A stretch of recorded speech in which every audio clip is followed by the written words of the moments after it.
Salam, hər vaxtınız xeyir olsun. Blok sınav imtahanlarının izahlarına başlayırıq. Birinci blok sınav imtahanımıza suallarını bugün müzakirə edəcəyik. Bu sınav imtahanları Əli müəllim Yaqubovun kitabındakı sınaqlardan seçilib. Bəzi suallarda indi proqrama uyğun olmayanları dəyişmişəm. Əksəriyyəti həmin kitabdandır. Birinci sual belədir ki, ədədin sadə bölənlərinin sayını tapın deyir.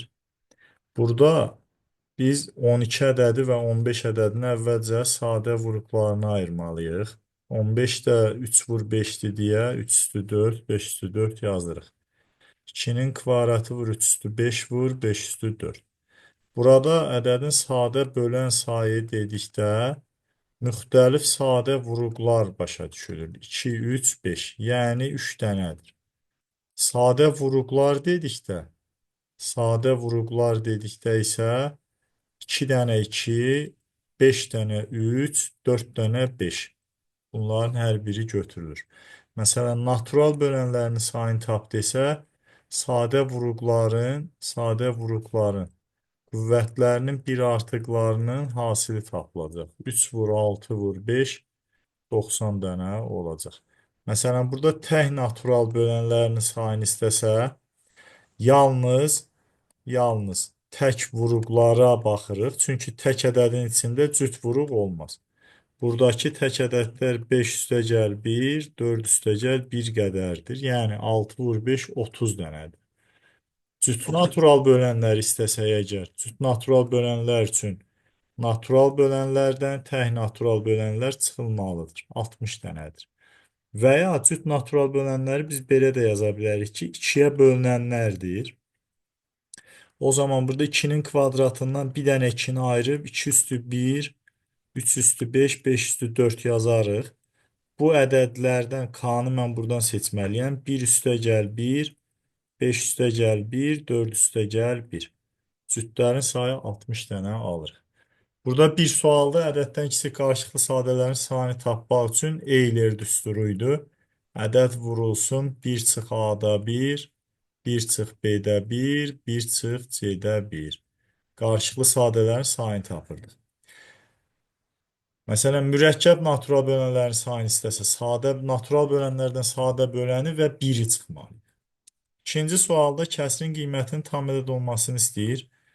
Rahat bir sualdır. Sadəcə şagirdlər diqqətli olmalıdır ki, burada texniki səhv etməsinlər. 9 böləyinin tam ədəd olması lazım. N 9-un tam bölənləridir. -9, -3, -1, 1, 3, 9. 6 dənədir. Doğru cavab A variantı. Bir ədədin 25%-i digərinin 40%-nə bərabərdir. Kiçik 60 olarsa böyük ədədi tapın deyir. X ədədinin 25%-i tutalım Y ədədinin 40%-dirsə. Burada yüzlər ixtisar olunur. 5'e ixtisar aparsaq 5x 8y-dir. X-ə 8k, Y-ə 5k düşür. Burada aydın olur ki, kiçik ədəd 5k 60-dır. Deməli k 12-dir. Böyük ədəd 8 vur 12 96 olacaq. Dördüncü sualda çoxəldin standart şəkildə yazılışında x kubun əmsalının 2 olmasını istəyir. Biz burada mötərizəni açsaq əgər x üstü 4, bx kubu, 5x kubu, 7x kvadrat və 5bx kvadrat, bir də 7bx. X kubun əmsalı burada 5 çıx b 2-yə bərabər, b-ni tapırıq 3. Burada yəqin ki, biri -3-dür, biri müsbət 3. Oğlun 7, atanın 27 yaşı varsa, biz bu sualda oğlun yaşına 7, atanın yaşına 27 desək, neçə il sonra, tutalım x il sonra oğlun yaşı 7 üstəgəl x, atanın yaşı 27 üstəgəl x olacaq. Atanın yaşı 27 üstəgəl x, oğlun yaşı 3 vur x üstəgəl 7 qədər olar. Yəni 3 dəfə çoxdur. 3x üstəgəl 21, x üstəgəl 27-dir. 2x 6-dır deyə x-i 3 tapırıq. 3 ildən sonra bu cavab doğrudur. Növbəti sual bərabərçilər mövzusuna aiddir. Tam həllərinin cəmini tapmamızı istəyir. Burada biz kəsr rasional bərabərçilikləri həll etmək üçün intervallar üsulundan istifadə edirik. Sadəcə olaraq məxrəcdə olan ifadəni vuruq şəklində düşünürük. Həmin vuruğun sıfırdan fərqli olduğunu qeyd edirik.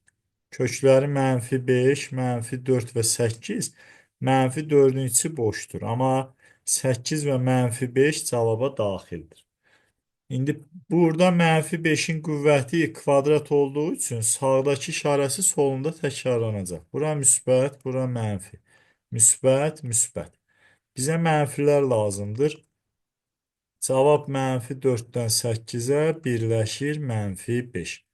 Tam əllərinin cəmini istəyir. -3, -2, -1, 0, 1, 2, 3, 8-ə kimi və bir dənə də -5.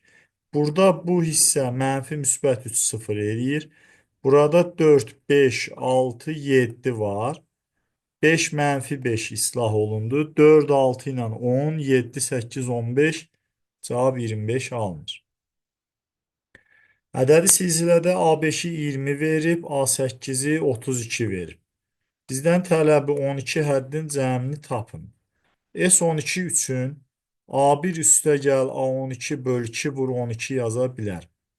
Burada 2 və 12 ixtisar olunur, 6 qalır. A5 və A8 nömrələr cəmi 13 edir. A1 ilə A12-nin də nömrələr cəmi 13 edir. Deməli, bunlar bir-birinə bərabərdir. 20 üstəgəl 32 vur 6. 52 vur 6 cavab 312 Bakı variantı olacaq. 8-ci sualda loqaritma 2 əsasdan 21-i tapmamızı istəyir. 3 əsasdan 2a-dırsa, 2 əsasdan 3 1 böl a olacaq. 7 əsasdan 2b-dirsə, 2 əsasdan 7 1 böl b-dir. 2 əsasdan 21 bərabərdir. Loqaritma 2-dən 3 üstəgəl loqaritma 2-dən 7. Doğru cavab A-da 1 üstəgəl B-də 1 ortaq məxrəci gətirsək, A üstəgəl B böl AB. D variantı olacaq. Kvadratik funksiyonu əvvəlcə apsis oxuna simmetrik çevirib, sonra x üstəgəl 2 y çıx 1 çevrilməsi ilə paralel köçürülübdür. Alınan parabolanın koordinatlarını burada təpə nöqtəsinin koordinatlarını istəyir bizdən.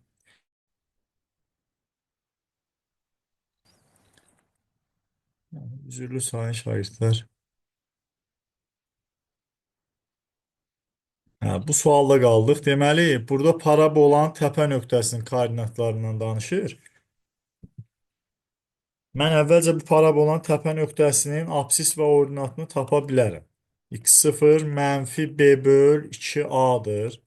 Yəni mənfi 3. y0 isə funksiyada x-in yerinə mənfi 3 yazıb da hesablaya bilərəm.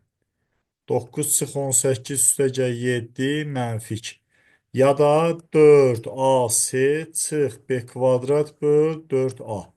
Mənfi 8 böl 4 mənfi 2. İndi burada bunun təpə nöqtəsi mənfi 3 mənfi 2.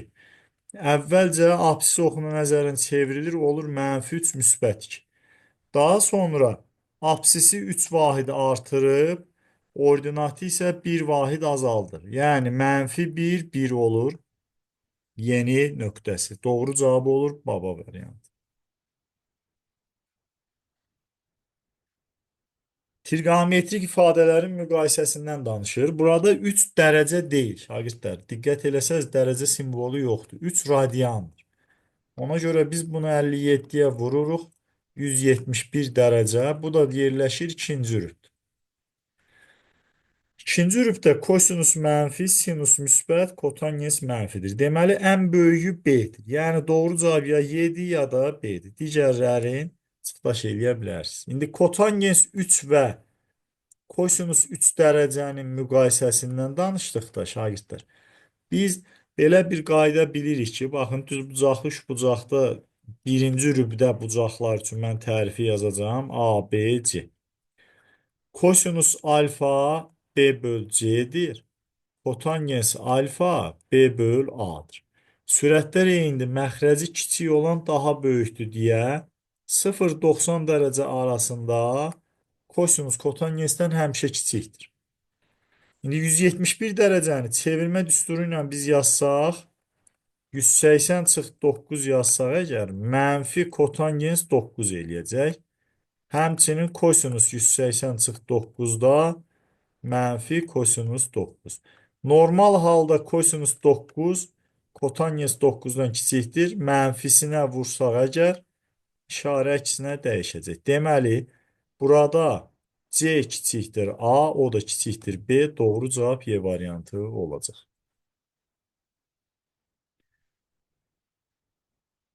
11-ci sualda, burada törəmə ilə bağlı bir sualdır əslində. Mən yenə də bu sualı izah edəcəm sizə. Səthinin sahəsi 27 pi deyilirsə, bu kürənin radiusuna R yazanda, bunun səthinin sahəsi 3 pi R kvadrat. 27 pidir. R'i tapırıq ki, 3'dür.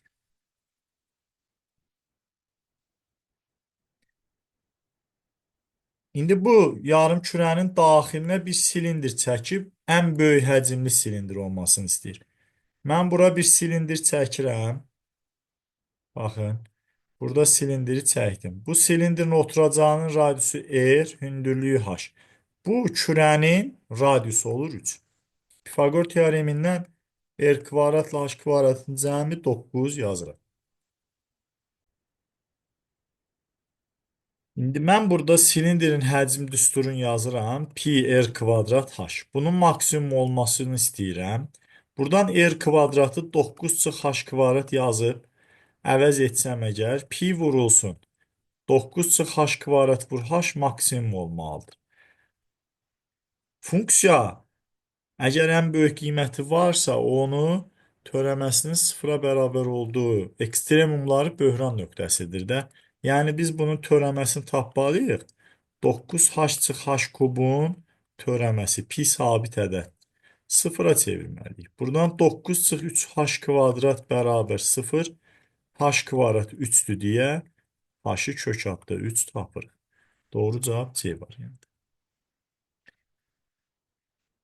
12-ci sualda deyir ki, 2-1 nöqtəsində nəzərən çevrəsinə simmetrik olan çevrə tənliyini yazın. Biz burada birinci x kvadrat çıx 4x üstəgəl 4 çıx 4 yazaq.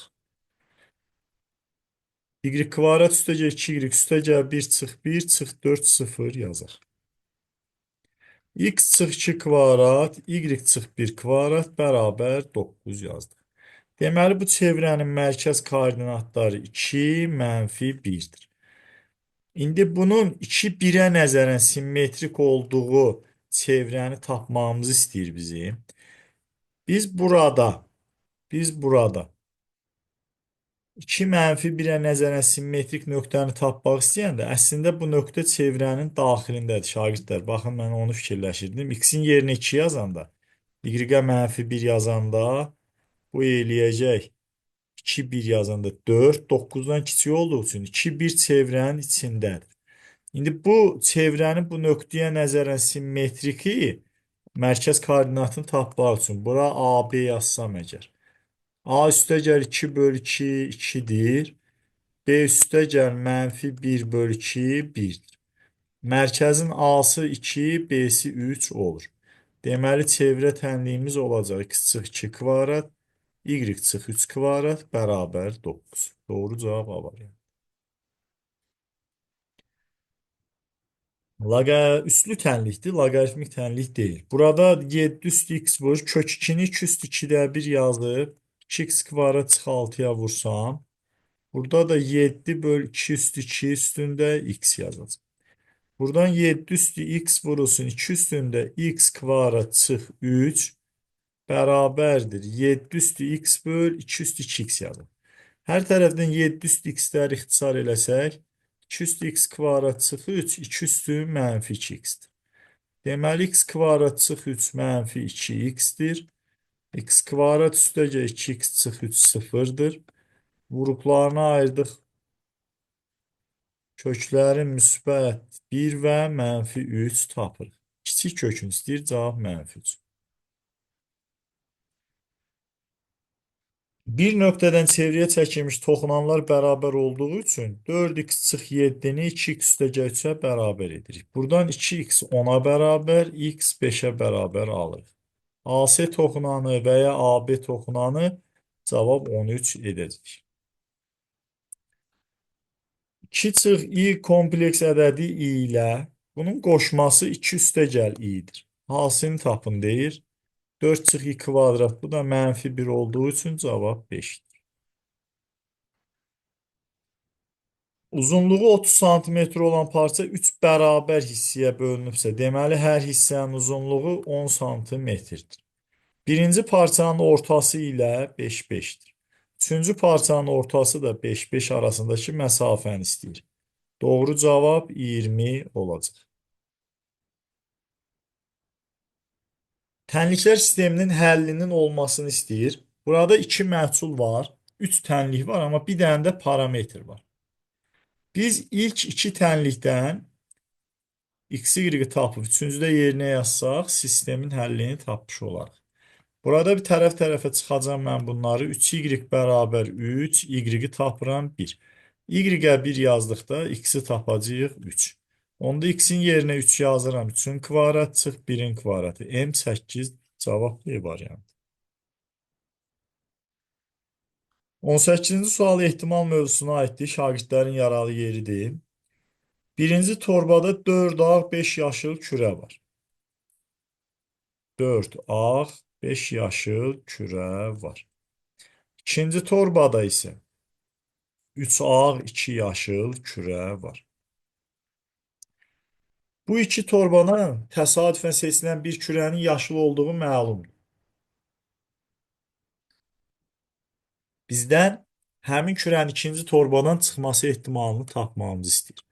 Uşaqlar, bu tip suallara baxdıqda biz, məsələn, artıq yaşıl kürənin seçildiyi məlumdursa, mümkün hallar sayını yaşıllara nəzərən həll eləyəsiniz. Burada mümkün hallar sayı 7 dənədir. İndi ikinci torbadakı yaşılların çıxması 2 dənədir. Əlverişli hal sayı 2-dir deyə doğru cavab D variantı olacaq. Bu sualı universitetdə indi orta məktəbdə çox üstünə düşmürük. Çox maraqlanmırıq orada. Şərti ehtimal məsələləri kimi həll eləmək olur Bayes düsturu ilə. Amma bu şəkildə sadə formada da həll olunur. Limitin hesablanmasını istəyir. Sürətini vuruqlarına ayırsaq x çıx 1, x üstəgəl 1. Məxrəci vuruqlarına ayırsaq x kvadrat üstəgəl x üstəgəl 1. X çıx 1'lər ixtisar olundu. 1 üstəgəl 1, 1 plus 1 plus 1. Cavab 3'də 2. C variantı olacaq. Tangens 3x bərabər mənfi köküz tənliyini həll eləyin. Amma bunun mənfi 90, müsbət 90'da köklərin sayını istəyirik. Biz buradan 3x bərabərdir. Arc tangens mənfi kök 3 üstəgəl pi k yaza bilərik. Arctangens mənfi kök üstə mənfini qarşıya çıxardır. Pi bölü 3 üstəgəl pi k. 3'ə bölsək əgər mənfi pi bölü 9 üstəgəl pi bölü 3 k. Biz burada k'ya məsələn 90 dərəcənin mənfi 90 eləməsi üçün mənfi 3'dən başlasam əgər, mənfi 3 yazsam əgər, x olacaq bu, deməli mənfi 20 üstəgəl 60 vur k'dır. Mənfi 3 yazsam burada. Mənfi 180, mənfi 200. Daxil deyil. Mənfi 2 yazsam mənfi 120, çıx 20, 140 dərəcə daxil deyil. Mənfi 1 yazsam x olacaq mənfi 80. Bu artıq daxildir. K'ya 0 desəm x olacaq mənfi 20 dərəcə. Bu da həmin intervalda var. Müsbət 1 desəm əgər x-i tapacağıq 40 dərəcə. Bu da həmin intervalda var. K'ya 2 desək, 120 çıx 20, 100 dərəcə artıq, mənfi 90, 90 intervalında yox.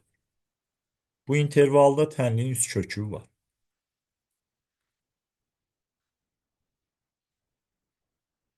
21-ci sualda kürənin mərkəzindən 5 sm məsafədən, tutalım bu kürənin mərkəzi kəsiyi olsun. Mərkəzindən 5 sm məsafədən kürəni kəsdikdə, tutaq ki, bu şəkildə kəsəndə. Burada yaranan bir kəsik dairədir. Bunun radiusuna R yazsam, kəsiyin sahəsi 144 pi'dir deyə R 12'dir. Mərkəzdən 5 santimetr məsafə demişdi. O zaman biz bu birləşdirdiyimiz hipotenuz kürənin radiusu olacaq. Kürənin radiusu doğru cavab 13'dür. 22-ci sualda funksiyanın ən kiçik qiymətini tapın deyir. Ən kiçik qiymət üçün törəmə üsulumuz var, tam kvadrat üsulumuz var. 4ac çıx b kvadrat böl 4a düsturumuz var. 44 çıx 16. Burada deməli 44'te 16 çıxanda 28 böl 4 cavab 7. Bu bir üsul. İkinci üsul x kvadrat çıx 4x üstəgəl 4 üstəgəl 11 yazıb x çıx 2 kvadrat üstəgəl 11 yazsaq ən kiçik qiymət 11 yaza bilərik. X-in hansı qiymətindən kiçik olur? 2. Üçüncü üsul isə daha rahatıdır. Törəməsini tapırıq 2x çıx 4 0. Biz buradan bax həmin mənfi b böl 2-anı tapmış oluruq. X-in yerinə 2 yazırıq. 4 çıx 4 vur 2 üstəgəl 11. 15 çıx 8 7 doğru cavabdır. Düzbucaqlı paralellepipedin oturacağın tərəflər 6 8 diaqonalı 26'dır. Biz düsturu biliriksə birbaşa yaza bilərik. Ölçülərin kvadratlar cəmi diaqonalın kvadratıdır. Buradan 100 çıxılsın 676'dan 100'ü çıxacaq. 676 çıx 100. 576 C'ni 24 tapırıq. Paralellepipedin həcm düsturu ABC olur. Yəni 6 vur 8 vur 24. Bu da 48 vur 24. 576 vur 2 1152 edəcək. Trapeziyada AD'ni 18, AS'ni 12 verib. ABS'nin sahəsini 80 verib. Mən bura S1 yazıram. İndi bu üçbucaqlar şagirdlər körbucaqlı olduğu üçün əslində ABC üçbucağının sahəsini veribdi. Məsələdə nəsə, məsələn, AC diaqonalını bizdən istəsəydi, bu bucaqların bərabərliyi lazım idi. Amma sahəsi üçün burada o bucaqların bərabərliyi önəm daşımır. Mən burada A-dan hündürlük çəksəm, H. Burada C-dən hündürlük çəksəm, H. Yəni, ABC üçbucağı ilə ACD üçbucaqları sahələr nisbəti uyğun tərəflər nisbətinə bərabərdir. Bu bizə nə verəcək burada? 6'ya bölsək 3'də 2. Yəni 80 bölünsün ACD 3'də 2'dirsə, deməli ACD-nin sahəsi 120'dir. Trapeziyanın sahəsi olacaq 200. Bu suala indi məsələn hündürlüklərin eyni olduğunu şagird düşünə bilmədi. Oxşarlığa getmək istəsə nə etməlidir? Baxın, əlavə işlər görəcək də şagird. Bu bucaqları eyni verib beta beta. Biz bura alfa desək, bu CAD bucağına. BCA bucağı da alfa olur. O zaman ABC ilə ACD oxşar olur. Amma oxşarlığı əmsalı 3'də 2 deyil. Çünki burada, baxın, burada biz bu bucağa ki qamma desək, bu bucaqda qamma olacaq. Burada qammanın qarşısı 12'dir. Məsələn, mən beta və qammaya görə baxsam əgər. ABC'də betanın qarşısında AC-nin, qammanın qarşısında 12'yə nisbəti. Bu birisində betanın qarşısında 18'in, qammanın qarşısında AC-yə nisbəti. Buradan AC kvadratı 216 alırıq. Bu da 36 bura 6'dır deyə AC-yə düşür 6 kök 6. Və K oxşarlığı əmsalı. İndi məsələn burada betanın qarşısında AC-nin qarşısında 6 kök 6, betanın qarşısında 18'dir. Bu da kök 6 böl 3'dür. Oxşarlıq əmsal kök 6 böl 3'dürsə, sahələr nisbəti indi necə olacaq? 80'in ACD-yə nisbəti sahə. Kök 6 böl 3'ün kvadratıdır. O da 6 böl 9 3'də 2 edir. Diqqət elədiniz, nə qədər əlavə hesablamadan sonra gəldik, bura çıxdı. Belə, maraqlı sualdır. Əlavə 2 üsulun olması da faydalı olar sizə. Konusun yan səthinin sahəsini verib, doğranı verib, tam səthinin sahəsini istəyir. Sual, asan sualdır. Bu ilk sınav olduğuna yoxsa nədirsə, biraz blok imtahanı üçün asan tiplidir.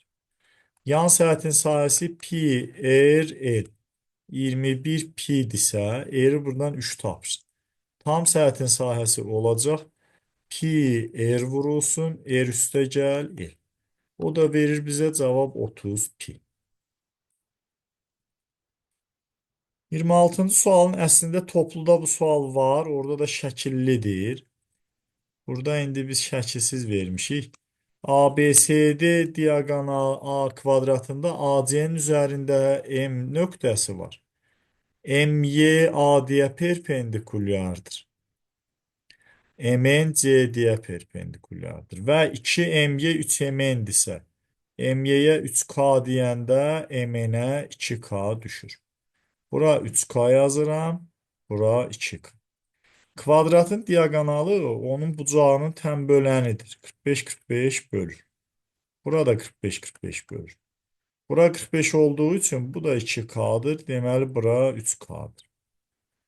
İndi bizə BC-ni 15 vermişdirsə, CD də 15 yaza bilərik. 5K 15-dir deyə K-nı 3 tapırıq. MY-yə düşür 9. A B-nin bölənidirsə şagirdlər, o zaman B bərabər A vur K şəklində yazmaq olar. Burada əkob bu iki ədədin birləşməsi olanda təbii ki, böyüyüdür. Əbob isə kəsişməsidir A-dır. Yəni A B-nin bölənidirsə, sanki çoxluq kimi baxdıqda A B-nin alt çoxluğudur. Bu A çoxluğu, bu B çoxluğudursa, A ilə B-nin kəsişməsi A-nı verir. Bu bizim üçün əbobdur. A və B-nin birləşməsi isə B-ni verir. Bu da əkob.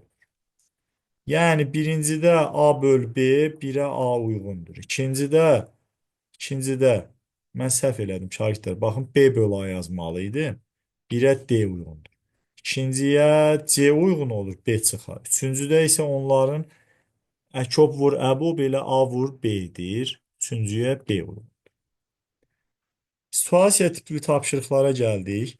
Bu tipli tapşırıqlarda şagirdlər bir sualın həlli digər 27 sualdan 2 dəfə daha yüksək bal verir.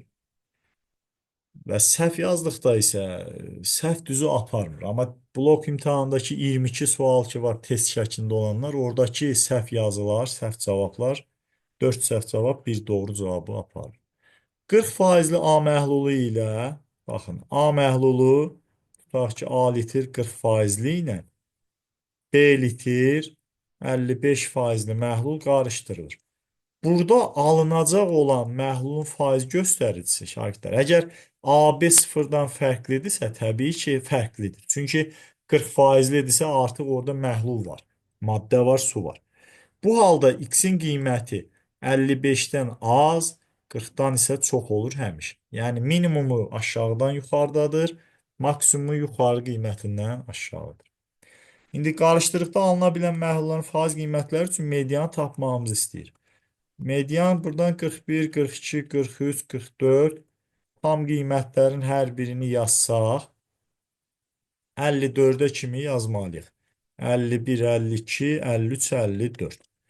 41-dən 54-ə kimi 14 dənə ədəd yazmış oldu. 14 dənə ədədin ortasına 7-ci ədəd düşür. 47 və 48. Median olacaq artıq onların cüt sayda element var deyə ədədi ortası olacaq median. Cavab 47 onda 5 olur. 49-cu sualda ehtimal sualdır. Deyir ki, qarışıqlardan alına bilən faizlərin tam qiymətlərindən biri seçilir. Burada mümkün hallar sayı, mən elə 29 üçün bura yazıram. 14 dənə tam qiymət var. 6-ya bölünmə ehtimalı isə 42, 48 və 54. 3 dənədir. Ona görə bu hadisənin ehtimalı 14-də 3 olacaq. İndi 30-cu sualda deyir ki, hər iki məhlul qarışdırıldıqda 50 faizli 40 litr məhlul alınır. Deməli, A litr 40 faizli məhlulla B litr 55 faizli məhlulu qarışdırıb 40 litr 50%dir məhlul alınır. Buradan o nəticə çıxır ki, məhlulların cəmisi 40 litrdir. Bu birinci məhlul qarışığındakı maddənin miqdarı A-nın 40%-dir. İkincisindəki isə B-nin 55%-dir. İndi maddələrin cəmi bizə ümumi məhluldakı maddəni verməlidir. O da 50%li olduğu üçün 40-ın 50%-dir. Buradan mən yüzləri ixtisar etsəm əgər 40A üstəgəl 55B bərabərdir 40 vur 50-dir. Yəni 2000 yazıq. Mən A-nı axtarıram deyə bunu mənfi 55-ə vuracağım şagirdlər. Təzədən yazam. Mənfi 55A çıx 55B bərabərdir mənfi 2200. Bu iki sistemi topladıqda mənfi 15A bərabər mənfi 200. 5-ə böldükdə mənfi 3A mənfi 40-dır deyə A olur 40 böl 3. Beləliklə bu sınav imtahanının suallarını müzakirə etdik. Növbəti sınav imtahanlarında görüşərik. Çox sağ olun. Sınaqların bu şəkildə izahı şagirdlər dəstək məqsədi ilədir. Mümkün qədər hər gün və yaxud da gün aşırı bir blok sınav imtahanını müzakirə eləyəcəyik. Sınavın linkini isə, onlayn sınavın linkini isə YouTube-da videonun altında rəylər bölümündə yerləşdirəcəm. Yəni oradan şagirdlər o sınavı yenidən yaza bilər. Sağ olun.